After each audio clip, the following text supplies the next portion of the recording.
What could possibly make Queen Camilla, the woman who survived decades of royal scandal and public judgment, walk out of a room in tears? Not a tabloid leak, not a public gaffe, but a quiet, devastating move by someone few inside Buckingham Palace ever considered a threat: Carole Middleton. Behind the scenes of royal glamour and tradition, a power struggle has been unfolding, and now it's reached a boiling point.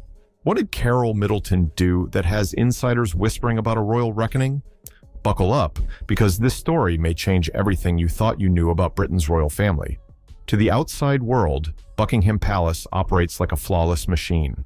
Every detail, from wardrobe choices to hand placements in family portraits, is meticulously controlled to convey harmony, power, and timeless tradition. But beneath the polished surface, a slow-burning storm has been gathering, and at its center, not a senior royal, not a political rival, but Carole Middleton. Once dismissed as a suburban mother-in-law from Berkshire, Carole has never fit the royal mold. She wasn't born into aristocracy. She built a party supply business from her kitchen and raised 3 grounded, successful children. One of whom, Catherine, is now the Princess of Wales and future Queen Consort.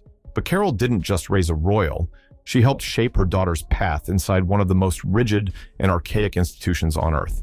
Carole brought to the palace something it rarely tolerates: emotional normalcy. She provided William with a sense of real family, a contrast to the cold, duty-driven dynamics he grew up with. And over time, her presence became essential. Not official, but deeply influential. This didn't go unnoticed, especially not by Queen Camilla, a woman who spent decades carving her own space into a monarchy that didn't want her. Camilla had fought too hard, endured too much, and finally secured her place beside King Charles. And now, quietly, Carole Middleton was pulling influence away from her, without a title, without an agenda, and without even stepping into the spotlight. The stage was set for a clash, but it wouldn't be loud. It would be silent, strategic, and devastating. Unlike past royal in-laws who disappeared into obscurity after their children's marriages, Carole remained firmly in the picture. She became a constant presence in William and Catherine's life, helping with the children, offering advice, and acting as a sounding board through both personal challenges and public pressures. To many inside the palace, this felt like a violation of tradition. Royals are supposed to be shaped by the crown, not outside influences. And here was Carole, seemingly involved in everything from childcare to unofficial strategy. The whispering began. Staffers talked about her presence in royal planning meetings. Some questioned her proximity to Catherine's decisions. Others even alleged that William sought her counsel when tensions with Charles ran high. Queen Camilla reportedly saw this as more than just an overstepping in-law. It was a threat to her influence over the monarchy's future. According to palace insiders, Camilla began pushing for stricter boundaries, emphasizing the importance of protocol and the diminishing role of extended family. Suddenly, Carole found herself quietly removed from the inner circle. Invitations stopped arriving. Her input, once valued, was ignored, and access to her grandchildren, especially George and Charlotte, became limited. Still, Carole remained composed. She didn't fight back with fury. Instead, she took mental notes. She watched, she waited, and she prepared for the moment when silence would speak louder than resistance. As Queen Camilla tightened her grip on royal protocols, Carole made her own moves, quietly but decisively. She began pulling back from palace-centered events.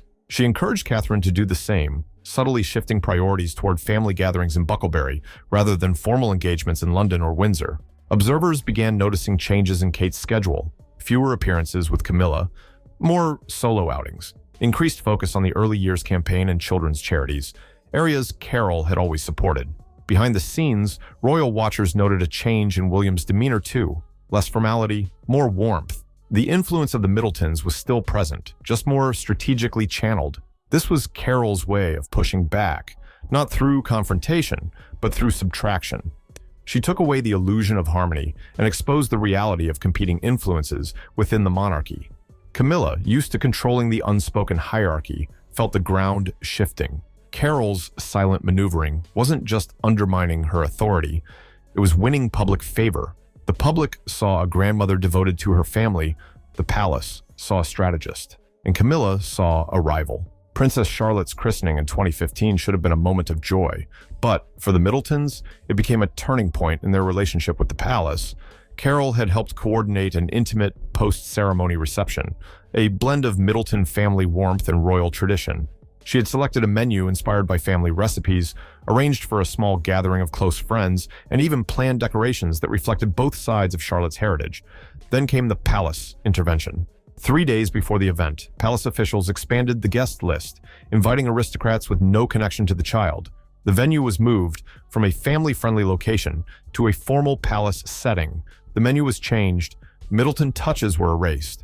Kate was devastated but silent. Carole, humiliated but composed, stood at the edge of the room and realized something crucial. Her family would never be treated as equals, not because they lacked merit, but because they lacked blue blood. That night, Carole stopped trying to be included. She began preparing to be heard. At Prince Charles's 70th birthday celebration, Queen Camilla was overheard making remarks about new money and how commercial success could never substitute for proper heritage. She didn't mention the Middletons by name, but everyone knew who she meant. For Carole, this wasn't just an insult. It was confirmation. No matter how supportive, discreet, or loyal the Middletons were, they would always be looked down upon by those born into privilege. Carole's response was not anger. It was resolve. That night, she reportedly began compiling everything. Dates of canceled visits, financial irregularities she'd been tipped off to by friends in high places, contradictions between public statements and private actions. Not to use them, but to be ready. Because when the moment came to defend her family's legacy, she would not do it with emotion. She would do it with evidence. In February 2024, Carole Middleton arrived at Buckingham Palace for a private meeting. No fanfare, just a briefcase and a plan. What happened next, according to multiple insiders, sent ripples through the highest echelons of the royal household. Carole reportedly laid out a series of documents, records, letters, perhaps even financial data related to royal spending, offshore accounts, and internal power plays. Some sources say she revealed meetings in Switzerland. Others hint at quiet financial transactions routed through shell entities. What matters isn't the details. It's the reaction. Camilla, upon reviewing the contents, reportedly excused herself, visibly shaken. She left the room in tears. Carole hadn't demanded anything. She hadn't made threats. She had simply laid bare the truth. And in that truth was power. The days following Carole's palace visit were marked by quiet chaos. Engagements were canceled, advisors scrambled, staff who hadn't been active in years were suddenly back at the table. Royal aides moved with urgency, reviewing past decisions, rechecking records, and whispering behind closed doors. Camilla vanished from public life for 10 days. When she returned, her confidence had faded. Her circle had shrunk. Even longtime allies in media grew distant. Coverage softened. Questions went unanswered. For the first time in years, Camilla didn't seem untouchable. And Carole? She said nothing. She didn't need to. The message was already echoing through every corridor of the palace. Underestimate a Middleton at your own risk. As Queen Camilla receded from the spotlight, there was no dramatic announcement, no public shift in the hierarchy. But anyone paying attention could see what was happening. Catherine, the Princess of Wales, was quietly taking control. Unlike those who came before her, Kate didn't seize power. She didn't need to. It flowed to her because she embodied something the monarchy desperately needed: stability with a pulse. She wasn't trying to modernize the crown through rebellion.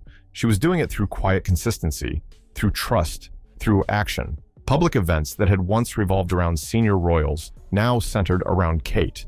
Her solo engagements weren't just photo ops, they were statements. When she met with mental health organizations, parents, educators, or early childhood development groups, she wasn't there to smile and leave. She was involved. She asked sharp questions. She followed up. She returned.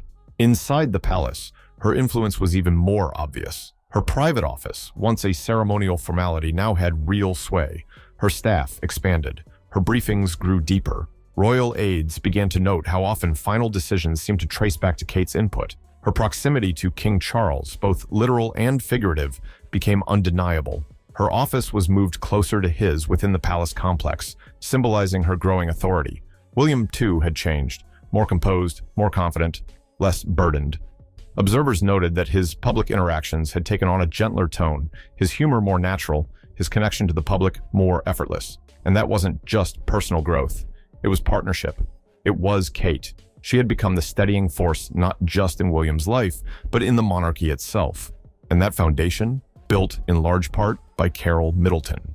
Behind every handshake and royal wave was a woman who had raised her daughter, not just to survive palace life, but to master it. Once at the center of royal life, Queen Camilla began slipping into the background, and not by choice. The woman who had spent decades crafting a place in the royal narrative was now becoming a side note in her own story. Her disappearance from the Royal Windsor Horse Show, an event she had championed for over 15 years, wasn't just a missed engagement, it was a signal. Sources said the absence was temporary, a cooling-off period. But royal insiders knew better. In the language of the palace, absence equals irrelevance. Behind the scenes, a slow restructuring had begun. Invitations once addressed to Camilla were redirected to Kate. Patronages she had quietly hoped to inherit were instead handed to the younger generation. Even her ceremonial presence, once guaranteed, was quietly adjusted. Her seat at the state banquet, missing, her name from draft speeches, omitted. To the public, Camilla remained queen consort. But to the inner workings of the firm, she was becoming a non-factor. It wasn't disgrace. It wasn't scandal. It was something more royal, more brutal. Strategic exclusion. Even her allies in the press grew quiet. No glowing profiles. No soft Focus magazine spreads. Just silence. The social circle she once held with an iron grip had shrunk to whispers. Luncheons postponed. Gala invitations lost in the shuffle. She still had her title, but no longer her reach. And at the heart of that shift was a quiet war she had never expected to lose. Not to a politician, not to a press baron, to a mother from Berkshire, to Carole Middleton. When Catherine married Prince William in 2011, many thought the Middletons would fade into history, smiling politely from the sidelines, perhaps running the occasional charity bake sale forever in the shadows of the Windsor dynasty. How wrong they were. Over a decade later, Carole Middleton and her family have done the unthinkable, not only remaining in the picture, but becoming central to the monarchy's transformation.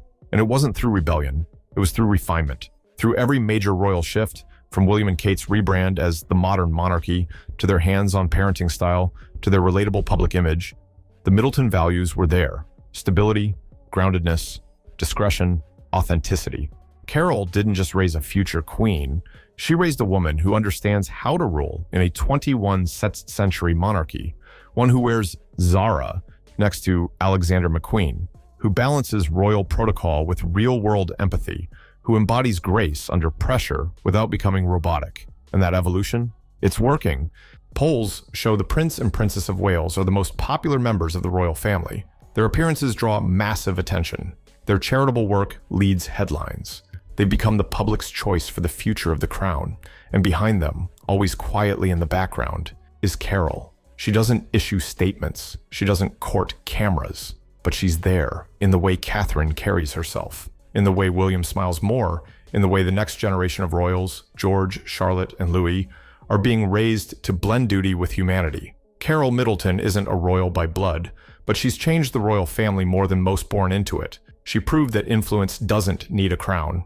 It just needs conviction. And while Queen Camilla may hold the title, the real crown, in the eyes of many, may already be resting on Kate's head, with her mother's fingerprints quietly, indelibly etched behind it. Now, it's your turn to weigh in. Was Carole Middleton right to challenge the palace quietly? Did Queen Camilla overstep in trying to sideline the Middletons? Is this the beginning of a new era for the British monarchy, or just another chapter in its dramatic history? Let us know in the comments below. And if you found this story as jaw-dropping as we did, hit that like button, subscribe, and ring the bell so you never miss our next royal bombshell. Thanks for watching. Until next time.